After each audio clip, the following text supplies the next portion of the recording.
Shalom. Shalom. Saya percaya bisa lebih kuat dari ini, saudara. Shalom. Salam sejahtera dalam kasih Tuhan. Saya bersyukur kepada Tuhan kalau pada pagi hari ini saya bisa ada di hadapan Bapak Ibu Saudara, dan saya berterima kasih juga kepada Bapak dan Ibu Gembala di tempat ini yang sudah mempercayakan saya bisa ada di tempat ini. Ini untuk kali yang pertama saya ada di tempat ini. Sangat senang sekali ketemu dengan Bapak dan Ibu jemaat Tuhan di tempat ini. Yang tadi dikatakan perkenalkan, ya nama saya Elisa Daniel Puluakan, asal dari Jerman, jajaran Manado maksudnya saudara. Ya, dan saya punya seorang istri Perancis, peranakan Cina Sanya saudara. Jadi Tuhan percayakan saya bisa melayani di Jakarta, tapi bagian ujungnya saudara, di daerah kawasan Cibubur, dan senang sekali kalau bisa ada di tempat ini dengan gedung gereja yang megah. Dan saya satu angkatan sekolah Alkitab dengan gembala saudara. Ya, tapi gembala saudara ini siswa yang baik gitu saudara, karena selalu ikut kantata gitu, dan suaranya bagus. Jadi Bapak dan Ibu Gembala yang memiliki suara yang sangat luar biasa saudara. Dan saya percaya tidak hanya memiliki suara yang baik, tetapi mereka menjadi figur dan teladan untuk jemaat Tuhan di tempat ini. Terbukti hari ini melihat antusias dari jemaat Tuhan dalam ibadah, saudara meresponnya dengan baik. Dan saya hadir di tempat ini, ada kegiatan kemarin untuk acara anak muda, dan hari ini dipercayakan untuk menyampaikan isi hati Tuhan. Biar kiranya pagi hari ini menjadi hari yang terbaik dalam sejarah hidup kita. Karena hari ini adalah hari yang diberkati oleh Tuhan. Dan izinkan saya untuk melepaskan kebenaran firman Tuhan. Dan saya percaya firman Tuhan yang dilepaskan tidak akan kembali dengan percuma. Seperti yang sudah kita deklarasikan bahwa firman itu mengubah cara hidup kita. Sekali lagi terima kasih untuk waktu yang Tuhan berikan, dan terima kasih untuk Bapak dan Ibu Gembala yang percayakan. Dan kita lihat satu kebenaran firman Tuhan di dalam kitab Kisah Para Rasul dari pasal yang pertama, Kisah Rasul pasal yang pertama, dari ayat yang ke-6 kita akan melihat Alkitab kita, Kisah Para Rasul pasal yang pertama dari ayat yang ke-6. Peristiwa ini terjadi setelah Yesus bangkit dari antara orang mati. Maka ayat ke-6 ada sebuah kumpulan komunitas kecil dari sisa murid-murid Yesus. Maka bertanyalah mereka yang berkumpul di situ, "Tuhan, maukah Engkau pada masa ini memulihkan kerajaan bagi Israel?" Satu kalimat yang dilontarkan oleh salah satu murid Yesus. Dan saya memikirkan bahwa inilah kalimat yang dilontarkan oleh seorang yang bernama Petrus. Karena kita tahu persis bahwa Petrus adalah corong dari setiap ide daripada murid-murid. Petrus adalah keterwakilan dari murid-murid. Lantas ada sebuah pertanyaan yang disampaikan oleh murid-murid melalui seorang yang bernama Petrus. Kalimat yang dilontarkan dengan sebuah kalimat diawali dengan kata Tuhan. Diawali dengan kata Tuhan. Dengan kata lain, murid-murid mengetahui siapa Yesus. Dengan kata lain, bahwa murid-murid tahu persis bahwa di depan mereka ada seorang yang bernama Yesus yang adalah Tuhan. Diawali dengan kata Tuhan, artinya dia mengetahui siapa Yesus sesungguhnya. Sekalipun dalam beberapa hari sebelumnya, Petrus adalah orang yang memiliki sebuah kesaksian hidup. Sejak Yesus menemui dia di Danau Galilea, maka Petrus mengenal pribadi Yesus dari seorang saudaranya yang bernama Andreas. Andreas memperkenalkan Petrus kepada Yesus. Sejak hari itu Petrus mendampingi pelayanan Yesus selama kurun waktu 3,5 tahun. Dalam sebuah perjalanannya, dia memperkenalkan apa yang Yesus lakukan. Di mana mulai Yesus melakukan tanda-tanda mujizat. Mujizat yang pertama yang Yesus lakukan adalah di Kana. Sebuah pernikahan di Kana, kita tahu persis bahwa di sana kekurangan anggur dan Yesus melakukan mujizat. Setelah itu ada begitu banyak mujizat-mujizat yang Yesus lakukan. Petrus melihat Yesus membangkitkan Lazarus yang sudah mati selama 4 hari. Dengan kata lain sudah mulai membusuk. Petrus melihat Yesus membangkitkan. Petrus melihat ada orang yang lumpuh selama 38 tahun di pinggiran kolam Bethesda. Dengan sebuah kalimat perkataan, hanya satu kalimat yang Yesus ungkapkan, maka orang itu bangkit dari kelumpuhan setelah 38 tahun di pinggiran kolam Bethesda. Petrus melihat dari 5 ketul roti, 2 ekor ikan, maka dibagikan kepada belasan ribu orang. Di zaman itu belum ada program keluarga berencana, saudara. Bisa jadi lebih daripada 15.000. Kenapa? Karena 5.000 hanya laki-laki, belum istrinya, belum anak-anak mereka. Tapi dari 5 ketul roti ditambah 2 ekor ikan, dibagi belasan ribu orang, sisa 12 bakul. Tidak ada ilmu matematika atau akuntansi yang dapat menerjemahkan bagaimana mungkin dari 5 ketul ditambah 2 dibagi 15.000, sisa 12. Profesor kaburator bocor pun tidak mampu menerjemahkan rumus apa yang harus dipakai. Tapi ada sisa 12 bakul. Dan saya memastikan hari itu tidak ada orang Batak dan orang Manado. Saya memastikan. Kenapa? Kalau ada orang Batak, orang Manado pasti tidak sisa 12 bakul. Itu selesai. Tidak pernah tersisa, saudara. Petrus melihat kenyataan itu, saudara. Setelah itu apa? Petrus juga pernah melihat Yesus meredakan ketika mereka digoncangkan oleh angin sakal. Tiba-tiba Yesus berjalan di atas air dan murid-murid berteriak, itu hantu. Dan satu-satunya manusia yang pernah berjalan di atas air, Petrus. Alkitab tidak pernah memberikan catatan berapa lama dia berjalan di atas air, tapi Alkitab mengatakan dia pernah berjalan di atas air. Sekalipun pada akhirnya dia hampir tenggelam, tapi Petrus pernah berjalan di atas air. Petrus juga pernah melihat ketika Yesus dipermuliakan di atas gunung Tabor. Maka diperlihatkanlah ada Musa dan Elia.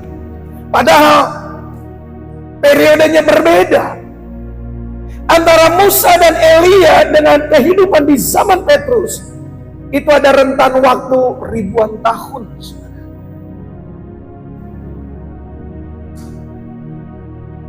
Tapi Petrus melihat, apalagi di zaman itu, saudara, belum ada kamera Apple, belum ada yang namanya Canon, belum ada yang namanya Oppo, belum ada yang namanya Vivo untuk mengabadikan siapa Elia dan siapa Musa.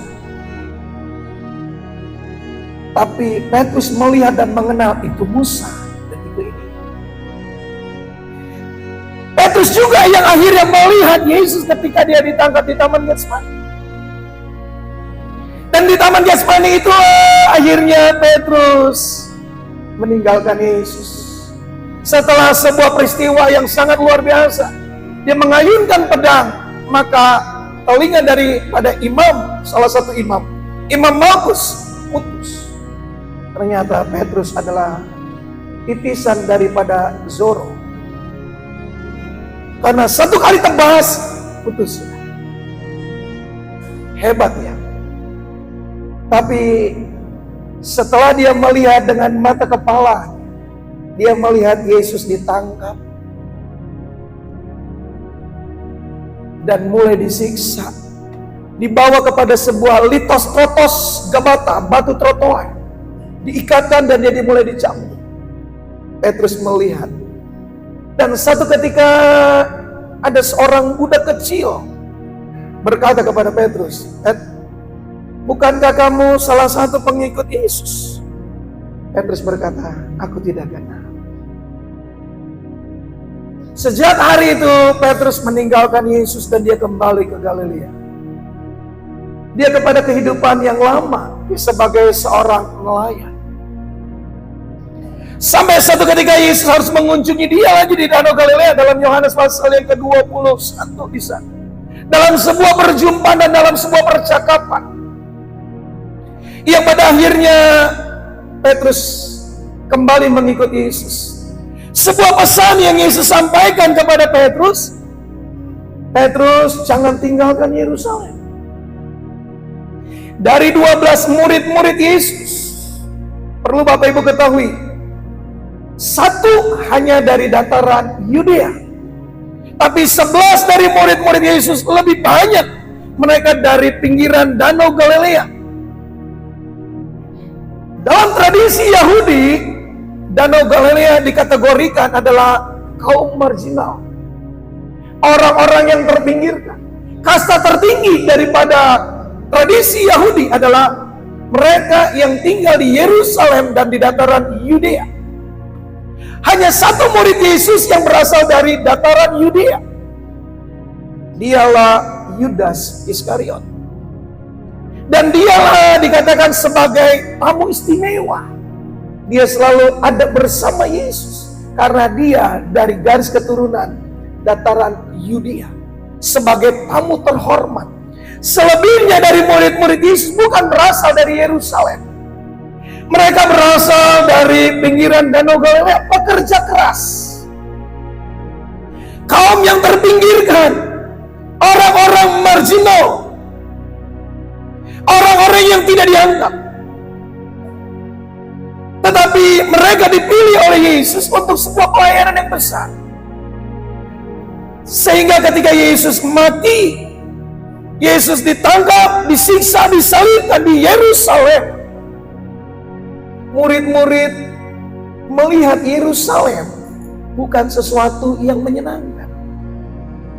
Untuk murid-murid, Yerusalem bukan hanya melihat sebuah kemegahan Bait Allah. Untuk murid-murid, Yerusalem adalah mimpi buruk. Untuk murid-murid, Yerusalem adalah tempat pembantaian. Untuk murid-murid, Yerusalem adalah tempat yang menakutkan. Karena di Yerusalem itulah murid-murid melihat bagaimana sahabatnya, bagaimana gurunya, bagaimana orang yang terdekat selama 3,5 tahun bersama dengan mereka. Dan mereka melihat pembantaian terhadap pribadi Yesus. Dari sekian ribu orang, ketika Yesus memasuki Yerusalem, maka di sana Yesus menggunakan keledai, dan di mana putri-putri Sion mereka bersorak dan berkata, Baruch haba B'Shem Adonai, diberkatilah dia yang datang dalam nama Tuhan. Tapi mulut yang sama juga berkata, salibkan dia, bebaskan Barabas. Dari ribuan khalayak yang hadir hari itu, tidak ada satu suara pun yang berkata, bebaskan Yesus, salibkan Barabas. Tidak ada, saudara. Semua suara bulat dan berkata, salibkan Yesus, bebaskan Barabas. Dan semua murid-murid hanya terdiam membisu. Tidak ada satupun pembelaan yang dialami, yang didapati oleh Yesus. Tidak ada satupun suara yang berani berkata, bebaskan Yesus. Murid-murid melihat sebagai saksi hidup, Yerusalem adalah tempat yang menakutkan. Yerusalem adalah tempat yang mengerikan. Yerusalem adalah tempat pembantaian.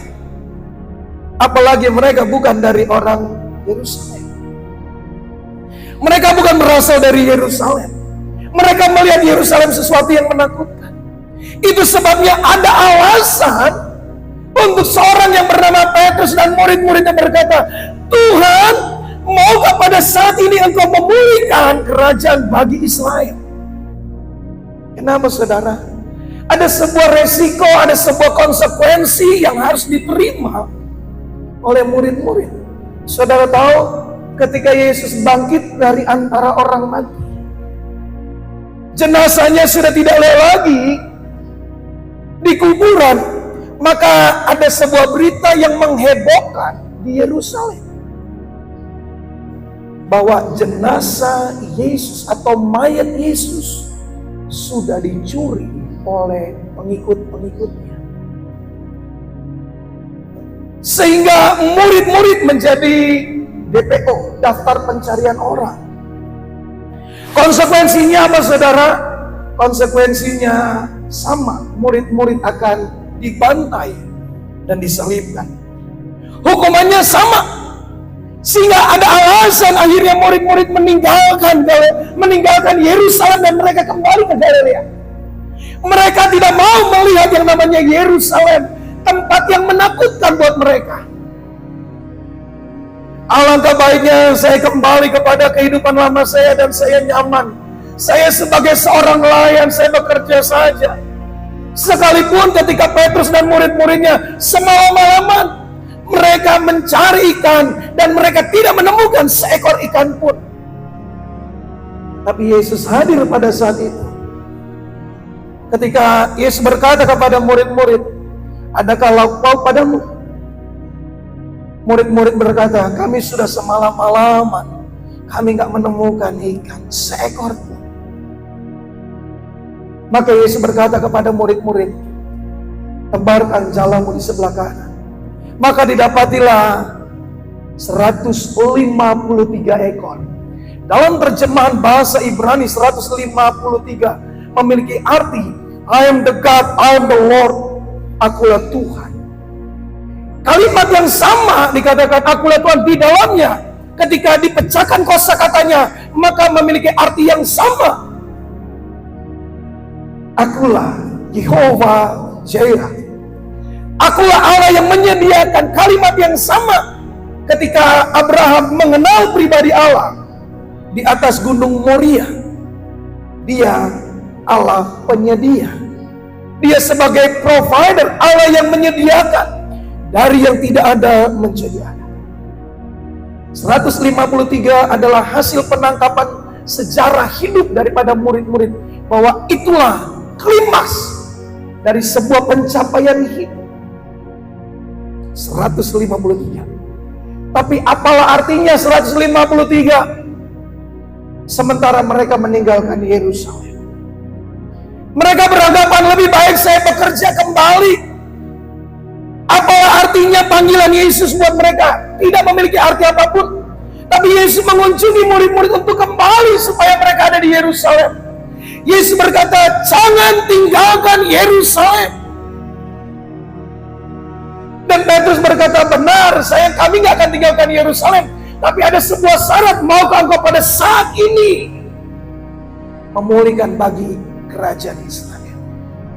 Ungkapan ini bukan sekedar sebuah ungkapan basa-basi, tapi ungkapan ini didorong karena situasi yang mendesak, situasi yang urgent, situasi yang menakutkan, mencemaskan.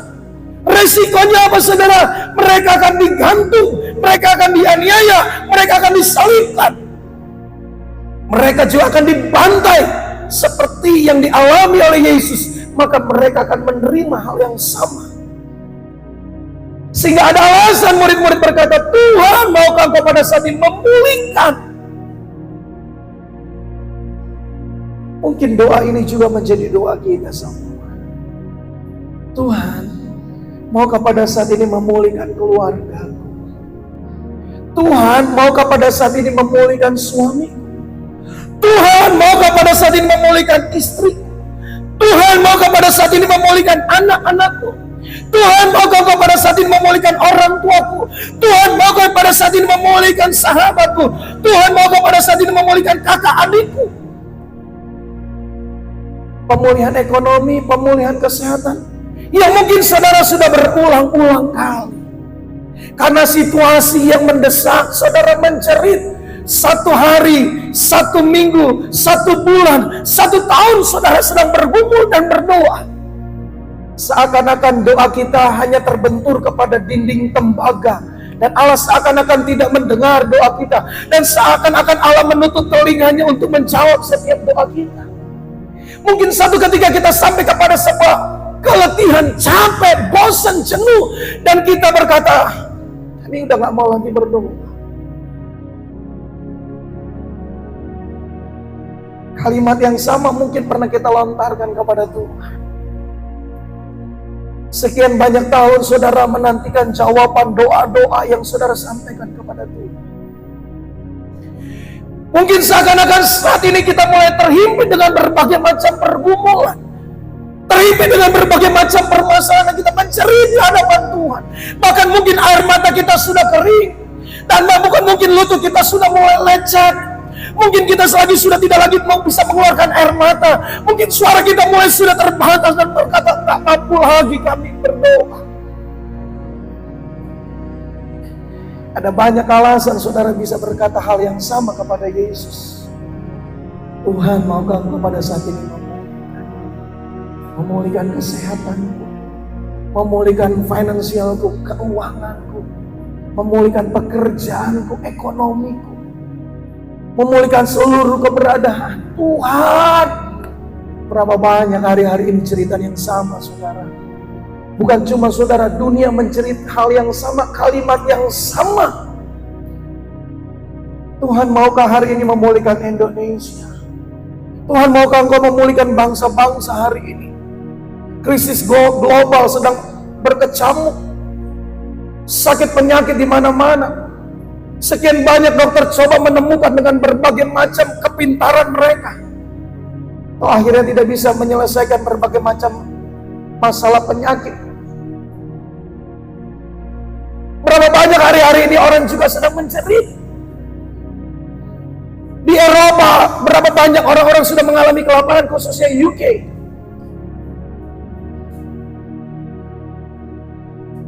Nggak mudah. Kondisi manusia di hari-hari terakhir nggak mudah, Bapak Ibu. Akan ada banyak tantangan, akan ada banyak pergumulan. Doa yang sama mungkin kita sampaikan kepada Tuhan. Tuhan, maukah Engkau pulihkan? Tapi jawaban Yesus berbeda, saudara. Jawaban Yesus di kalimat berikutnya dalam ayat yang ke-7 bilangnya begini, saudara. Engkau nggak perlu tahu. Ayat yang ke-7 bilang gini, engkau nggak perlu tahu waktu dan masanya. Karena ini boleh tayangkan ayat yang ke-7. Jawab Yesus, engkau nggak perlu tahu masa dan waktu yang ditetapkan Bapa sendiri menurut kuasanya. Nggak perlu tahu waktunya. Padahal manusia menekankan kepada sebuah limit waktu atau batasan waktu. Seringkali kita berkata, Tuhan sudah mendesak, Tuhan sudah sampai kepada batas akhir ini. Seakan-akan mujizat itu masih jauh, saudara. Mungkin ada pergumulan secara ekonomi karena tagihan kredit motor, kredit mobil, tagihan kredit rumah, dan macam-macam lagi. Atau mungkin tagihan kredit online, saudara. Yang seringkali membuat jantung kita berdetak keras. Ada 2 hal yang seringkali membuat jantung kita berdetak keras. Yang pertama, ketika seseorang itu jatuh cinta, ketemu dengan seseorang yang dia sukai, saudara, jantungnya dedek, dedek, dedek. Waduh. Apalagi melihat sang pria, melihat wanita itu dengan senyum lembutnya, dengan tatapan yang saudara, yang tatapan yang penuh dengan cinta. Sang pria jantungnya berdetak keras. Tanpa disadari sang wanita juga berdetak keras ketika melihat lirikan sang pria. Ditambah kedipan mata, kita bisa jantungan, saudara, kalau sedang jatuh cinta, saudara. Dan yang kedua yang membuat jantung kita berdetak keras, selain jatuh cinta, jatuh tempo. Kalau sudah jatuh tempo, saudara, jantung berdetak. Kering tagihan itu, saudara, berbunyi. Kita melihat nomor yang tidak kita kenal, ini debt collector yang menangis. Murid-murid punya pengalaman yang sama. Ada ketakutan, ada kecemasan, ada kekhawatiran. Tapi jawaban Yesus tidak seperti yang mereka inginkan. Engkau gak perlu tahu. Aduh, kok jawabannya berbeda dengan apa yang diharapkan. Dan seringkali kita mengalami hal yang sama, saudara. Jawaban yang Yesus berikan bukan sesuai dengan apa yang kita inginkan, apa yang kita sampaikan kepada Tuhan. Dan seringkali kita berkata, Tuhan kok jawabannya seperti ini. Tapi apakah berhenti sampai di situ jawaban Tuhan? Ada kalimat yang berikutnya, ayat ke-8. Kalau ada yang 8, tentang.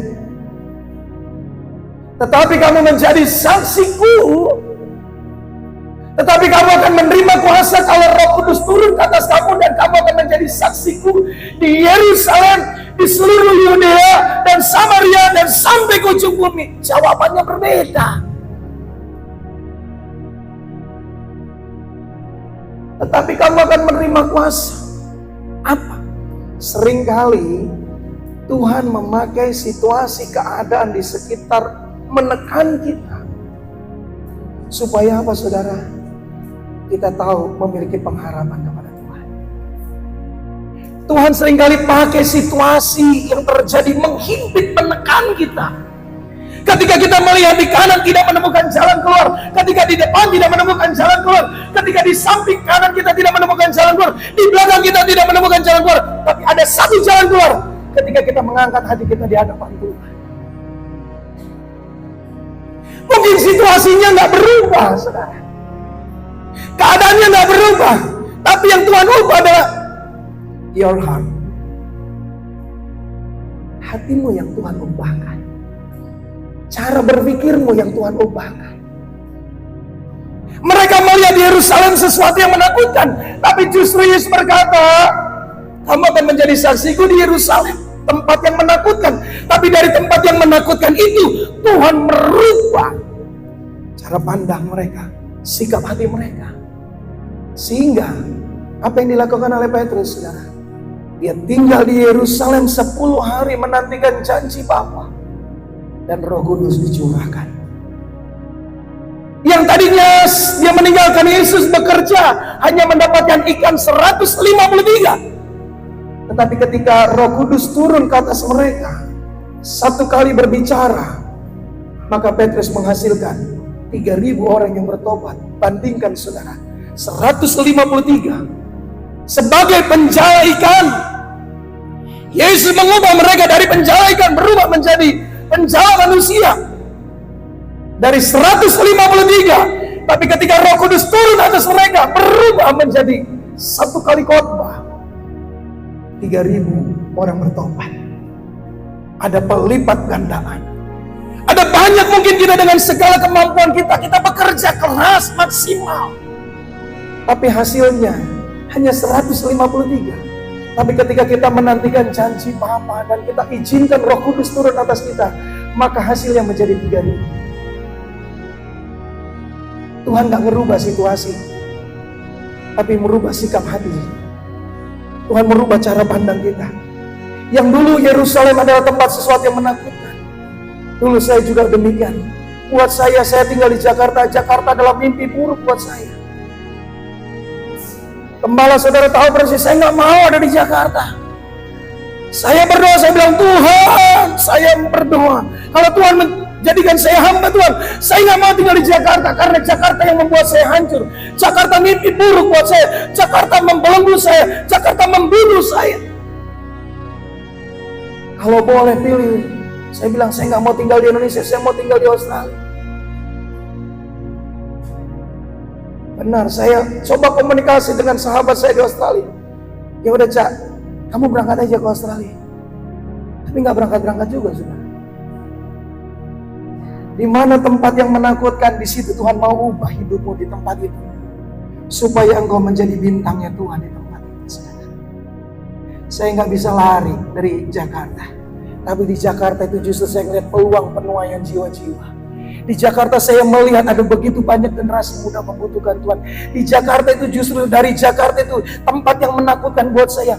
Saya melihat ada challenge, ada sebuah tantangan yang Tuhan berikan dan melihat sebuah pemulihan. Saya melihat Jakarta tempat rancangan Tuhan yang besar untuk saya. Saya nggak menjadi takut lagi untuk tinggal di Jakarta. Saya bilang, Jakarta menjadi pijakan saya untuk saya bisa keliling Indonesia. Jakarta membawa saya untuk bisa melihat dari Jakarta. Tuhan ubahkan sikap hati saya, Tuhan ubahkan cara berpikir saya, karena saya boleh melihat rancangan Tuhan yang besar.